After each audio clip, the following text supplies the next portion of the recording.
The movie that I reviewed is titled Eternal Sunshine of the Spotless Mind. The editor is Valdis Óskarsdóttir. She's from Iceland. Her work includes The Celebration, Les Miserables, Finding Forrester, and Eternal Sunshine of the Spotless Mind. She's received multiple awards for her work. And in addition, she's twice won the Danish Film Academy's Robert Award for Best Editing. The movie is a love story about opposites who fall in love, then later separate because of differences in their personalities.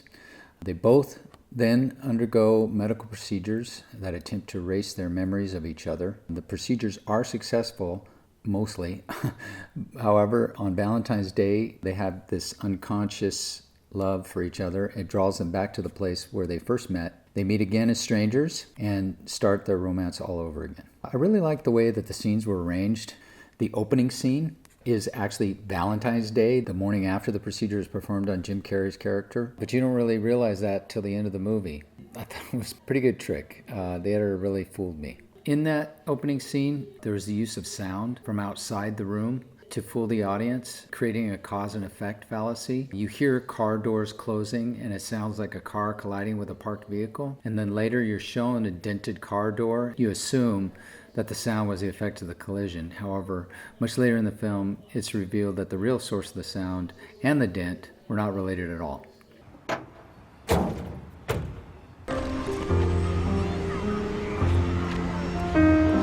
Montauk, the location where the characters meet for the first and the second time. The editor does a very good job of showing us clues that make it obvious that this time at Montauk are really from the future. Pages ripped out. Don't remember doing that. It appears this is my first entry in 2 years. The editor also uses a character's monologue, just narration over the images, and that creates the impression that you're inside the character's head. I ditched work today. Took a train out to Montauk. I don't know why. I'm not an impulsive person.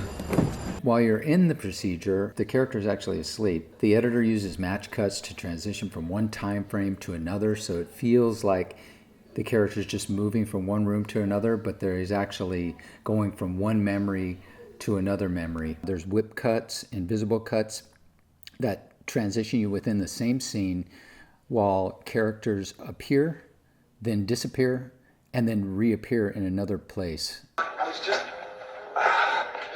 angry or annoyed or something, I don't know.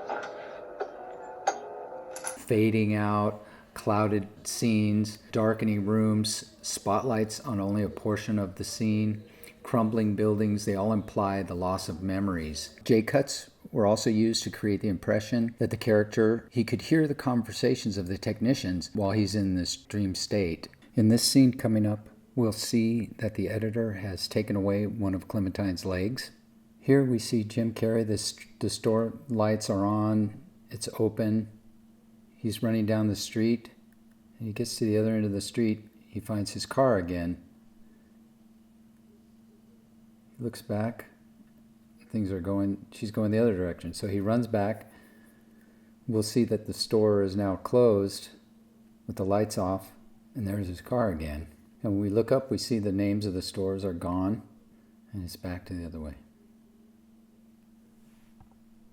And then Valentine's Day, he wakes up the same scene as the opening scene, clips that reveal to you, this is what I saw at the beginning, I'm in the current circumstances that the characters are finding themselves. In the ending scenes, there's not a lot of editing. The truth about the procedures is revealed to the characters, and then they're faced with reconciling their attraction for each other with the blunt facts of the actions that they took to forget each other. It's a great movie.